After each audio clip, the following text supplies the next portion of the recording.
Welcome to Local Authors, a program where authors share their insights into the creative process and their experiences with the publishing industry. I'm Sue Camilleri, your host, and today my guest is author of Deception of Lies, Michael Balian. Thank you, Sue. I appreciate being here. You're welcome. We're happy to have you here. So, Deception of Lies, that's your first book. It is. And you actually wrote it 20 years ago. Yes. So what were you doing 20 years ago? Well, I was a lot younger then. We were all. No, I was a practicing attorney, and I felt I had a good story to tell, and it just started falling into place in terms of a story. And you start with an outline and a bit of a story, and it grows and grows and grows, and so I just started writing. Uh-huh. So you did start with an outline. You had Yes. something planned, and did it go? I've heard authors say the story ran away with itself. Did it kind of stick to your? You know, I can see how it sort of runs away. The outline was pretty standard in terms of me sticking to it, and then as you write and rewrite, you add and subtract things as you're going along. So the bones of the outline was there and remained, I guess, static throughout the entire writing process. But when you fill in everything else, that changes as you go along. So 20 years ago, you didn't have any children. Right. You did have a full-time job, however, and a Yes. wife. So how did you fit this into your day? Were you very regimented about it, or did you stay up half the night? Or There'd be moods, I guess, when you'd want to write. And the moods would hit me. It could be really almost any time of day. If I had a break between court and writing a project, just to, I guess, break the monotony of the day, I would sit down and write, and it would just you'd just get lost in your own little world in terms of writing what you wanted to do, and then, just get back to work after that. And that's probably pretty typical. Grab a little time when you have it, and the mood is upon you to make this happen. Right. So then this book sat in a drawer or a safe somewhere. Did it call to you once in a while, Michael, remember me? It would, and I would look at it and I would not really know how to go about even just publishing it, having people read it, see how they felt about the book. And, but over the course of the last 20 years, technology has changed. Substantially. And with the change in technology, it then allowed me to publish the book. So, I guess time, gave me the opportunity. There you go. And one of the interesting things that you said in your press release was that one of the reasons you took this on was to demonstrate to your kids that even at your ripe old age, you could accomplish something big. Right, and I want to be, I'd like to have them look to me maybe as an inspiration to do different things, to think outside the box in terms of what they want to do with their lives. Yeah. And show you that, really there are no boundaries to anything. It may not be a successful book or anything, but at least it's a book that I've published. I gave them each a copy. And autographed, I would hope. Well, no, my middle son wanted me to write it to him and as a dedication, say to my favorite child. I would have to write all three like that. But you would, yeah. Yeah. Well, that's probably one of the best things we can teach our kids is anything is possible, and to give it a shot before you walk away. Right. Yeah. So I really enjoyed reading this book, and as you thought, you have a real good storyline here. Thank you. I sense that you are a history buff. I am a history buff. I love history. I do.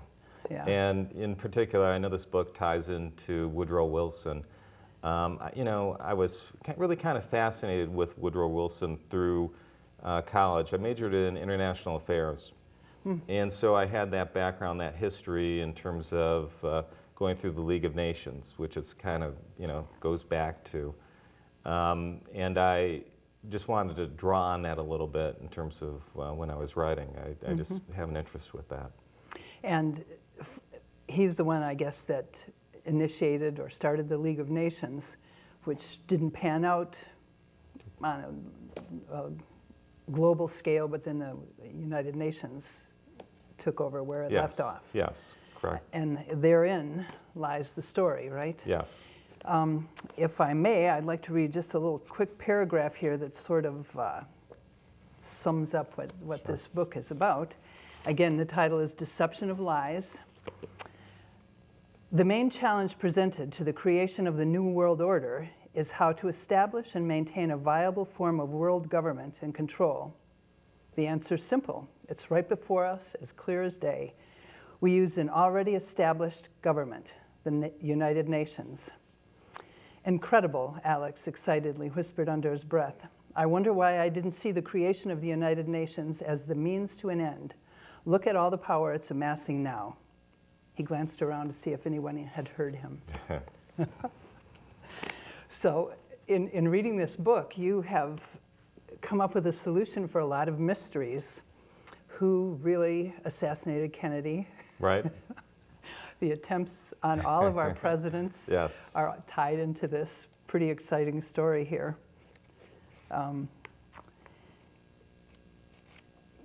At the beginning of every, I don't know what you call it, at the beginning of every chapter, there's like a header that deals with the history Right. of some part of the League of Nations and the United Nations. Where did you find all of that? You know, those were just through different books and through different research in terms of what famous historical people, presidents and senators and people who were involved with both the United Nations and League of Nations would make comments about what they saw the future to be and how what their perception was. And I felt it just tied into the book in terms of the comments that they were made. So I would preface each chapter with that. Mm-hmm. And it does sort of give a framework for the story to do that. It's an interesting method to carry the history forward without being a dry Right. chapter explaining who did what when. It's just a little bit here and there. And gosh, I just had a fleeting thought and I lost it. Oh, in the book itself, there's a lot of description of Washington, D.C. Have you spent a lot of time there? I went to school in D.C. Oh, you did? I did. I went to George Okay. Washington University, my undergrad. So I Okay. spent a lot of time in Washington, and I love the city. It's a fantastic city. It really is. Every corner you turn around, you see something more and more amazing. So you get a little taste of that too in the book as well. Right. So it has a surprise ending, or at least surprised me. I wasn't prepared for the way that it ended. And I think this would make a pretty good movie if anybody out there would like to know. It's got just the right amount of action. There's a love interest. And you managed to make this guy's life fall apart in 6 months. Yes. That's pretty, it kind of demonstrates really for all of us how tenuous our hold is on everything. It that is, we and have. I think that I think most people have experienced ups and downs in their lives. And I think that, having his life fall apart within that framework is a plausible thing that would happen. It is, given especially the forces that were massed against him. So, yeah, good. So you finally pulled the book out of the drawer and decided you were going to take some effort to get it published. What were your experiences in that regard? You know, before, I think I need to back up just a little bit. You know, when I first wrote the book and the way the process was set, you would send out query letters to agents and publishers to try to get ideas in terms of whether they had any interest in the book. So I did take that step initially when I first okay. wrote the book. Okay. And I kept getting constant rejection letters. You know, it was just, I don't know if they even, because all you give them is like a snippet of something, and they just, they would constantly reject it. So after about, 15, 20 rejection letters, I just put the book away. Oh, so that makes sense then. Set it aside and wait for. I did, and then writing is something that I just enjoy. It's a catharsis for me. It just lets me be a little more free than the regiments of a legal profession. And when self-publishing came out, I initially looked at self-publishing, and it had to be maybe 10 years ago when self-publishing first started. And to me, I didn't want to self-publish, purchase all these books, and then go out there and try to sell it. I know my nature, and that's not in it. So recently, the self-publishing industry has changed. So you can self-publish a book, and you don't have to purchase any number of books. You can purchase one, you can purchase none, you can purchase 1,000 if you wanted to. And they print on demand. So if someone wants to order a book, they can go to, they can go to Amazon or they can go to Kindle.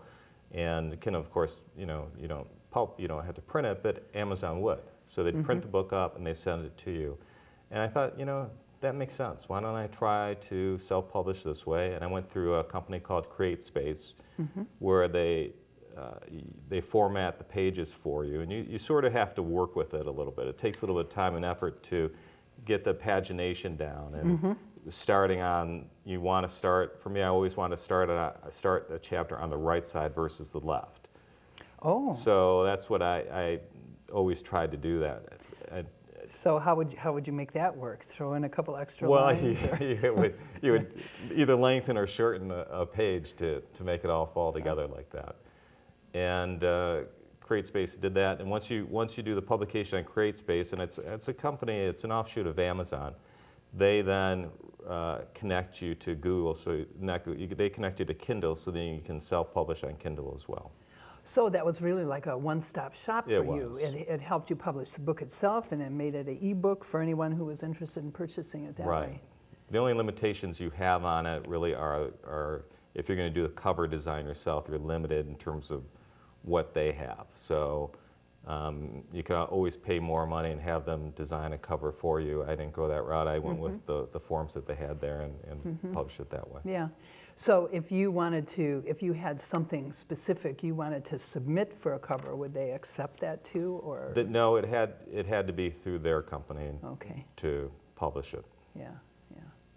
Well, as I pointed out, in your more basic cover, the title and the author's name stand out, so this works just as well. Thank you. So you said then you also have a book bank. I do. And my book bank is just a series of ideas and like little snippets of stories that I want to write. And whenever an idea comes to me, I'll write it down and I'll save it as, a potential future, writing experience. So do you keep that as like a digital file someplace? I do. A couple of them, just to back it up. That's probably a good idea, because I've had brilliant ideas myself and failed to write them down, and they're long gone. I just never remember them after that. So that's interesting. I'd never heard that term before, a book bank. So after 20 years in a book bank, are you writing another book now? I am. I'm in the process of writing another book. I'm probably 3/4 of the way through it.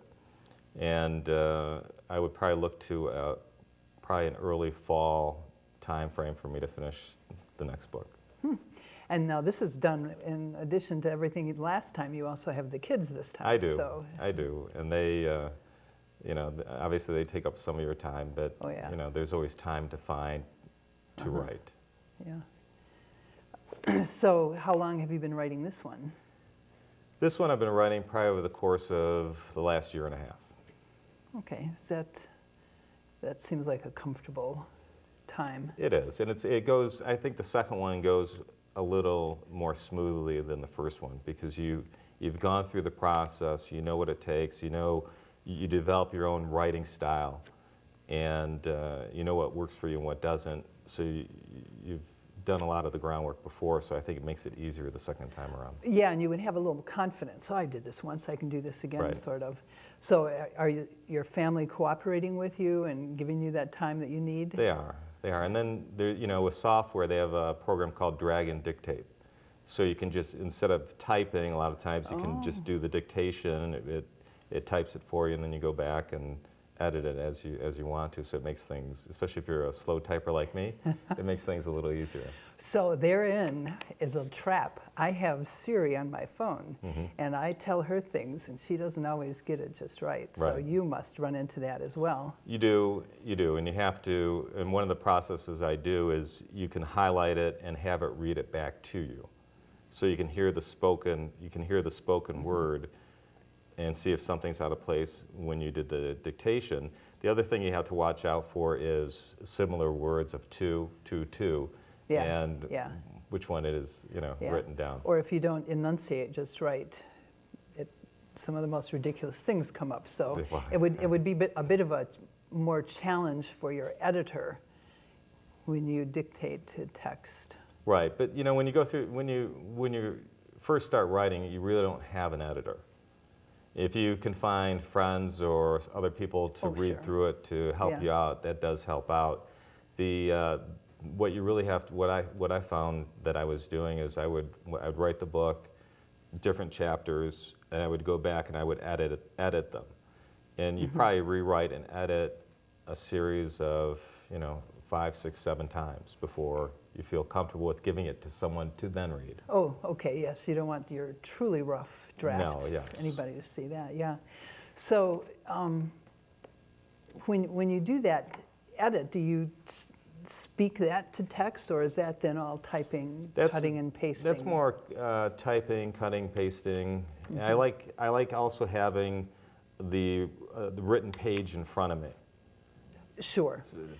For some reason, for me, it's easier to edit when I have a page in front of me than on a computer screen. You know, and I think that's probably true for a lot of us, having that actual page that you can then mark up, although you could do it on the screen, but it's a little more intuitive on a piece of paper in front of you. And you can go back over it again. So, yeah, I agree with that.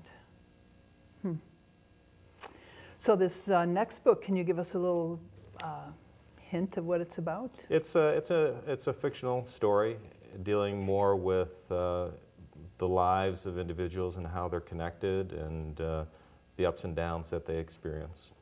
And it's not. I wouldn't call it a political fiction like this book is. Like this was, yeah. Right.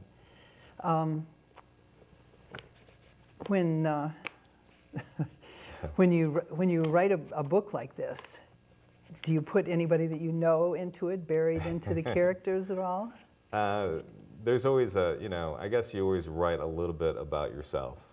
Right, So, about what you know, sure. about what I know in terms of the main character being an attorney and what they experience. Clearly, I am a general practitioner. So the type of attorney in there in terms of being in a big law firm and whatnot was something I never really experienced, but I figured for the story, for the book, it would be better if the character was developed along that line instead of... Sure. Well, then that would explain all his time off the job. Somebody else was at Right, the office to do the work. Yeah. And this next book that you're writing is also has an attorney in it? It does. Okay. You're sounding more and more like John Grisham. There we go. Well, write what you know about. Yeah. So. He too wrote a book that sat around for a long time, and then he went on to a very successful career. So maybe you'll do the same. I would hope so. Yeah. So what do you do to market your book? Well, we've just started the marketing process. I don't have a lot of knowledge about marketing. It's not a strength of mine. I know it's not a strength of mine. And I have a friend of mine who's been helping me out in terms of trying to help me market the book. And you try different avenues in terms of press releases, in terms of programs such as yours, Sue, and you have to get the title out there, the name out there. Otherwise, even though it's self-published, it would just sit there and no one would read it.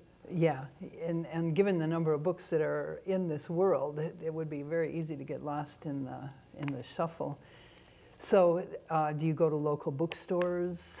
We do, and we're in the process of branching out from there. We're in the process of, I have a website, michaelbalian.com, which is somewhere where you'd also be able to purchase the book. But it's a difficult process to go through because we don't really have the full knowledge of how to go about marketing a book. So it's more by trial and error than anything else. Sure, sure. A little while ago, I was in Tucson, and they have a book fair associated with the University of Arizona there. And we went to the book fair, and it was many people, such as yourself, and they had a booth.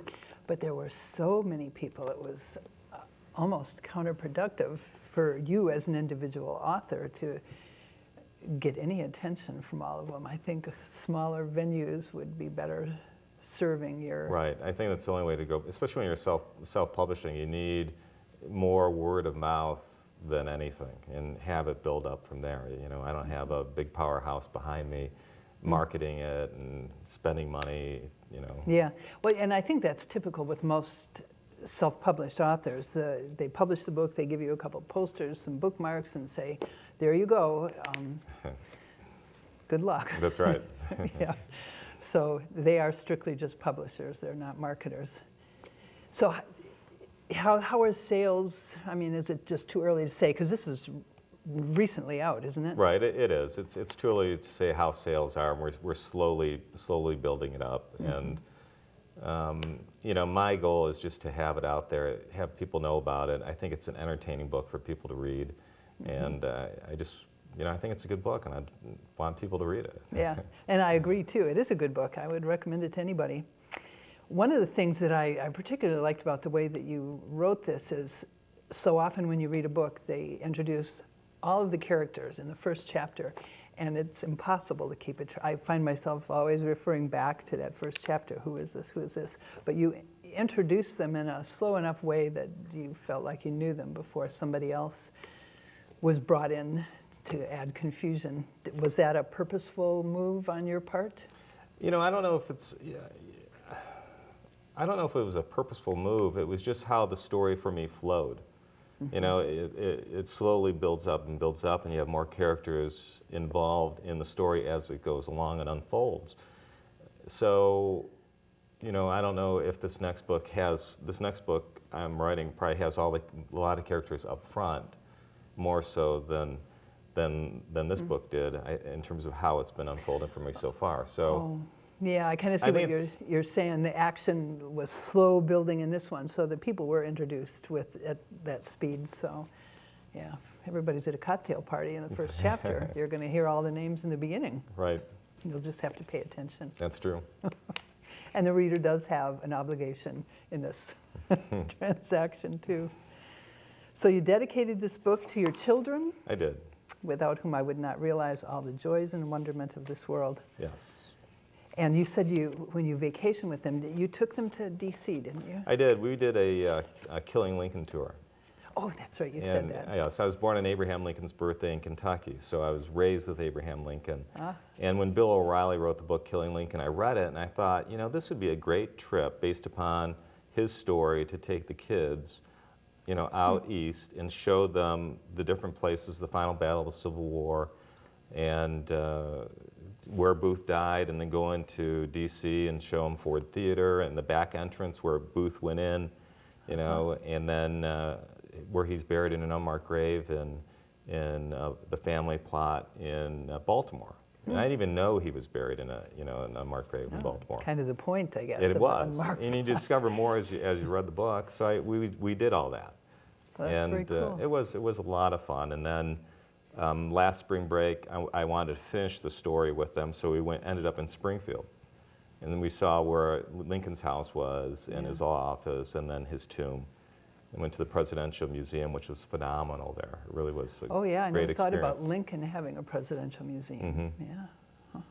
So are your kids history buffs as well then? Well, they say they do it because they know how much I love it. Oh. So But they enjoy it. They enjoy it. And this spring break, we're going through New York. We're going to stop at Hyde Park and see FDR's house as part of the trip to New York City. So these kids, they'll be ready when it comes up in their history classes. They will. Been there and done that. Yes, yeah. They will. Well, lucky kids. Is this next book taking place in Hawaii or something? Everybody gets to go to Hawaii? Now I've never been to Hawaii. Maybe that's a good idea. Yeah. Especially after this winter. This next book is going to. I'm going to make it Michigan-based. Oh, fun. Yes. People like to read that because they can so identify with the locations. So Right. I'm sure you put in some good clues for them. Yes. Oh, I read this in Michael Balian's book. Mm-hmm. Good. Well, we're just about out of time here. So I really do want to thank you for joining us today. I appreciate that, Sue. Yep. Thank you. And again, for the audience out there, the book is Deception of Lies by Michael Balian. Available on Amazon. You can get it for Kindle or hard copy, right? Yes. Okay. Well, thanks again, Michael, for Thank coming. you. I appreciate it. It's a pleasure having you on the show. Thank you.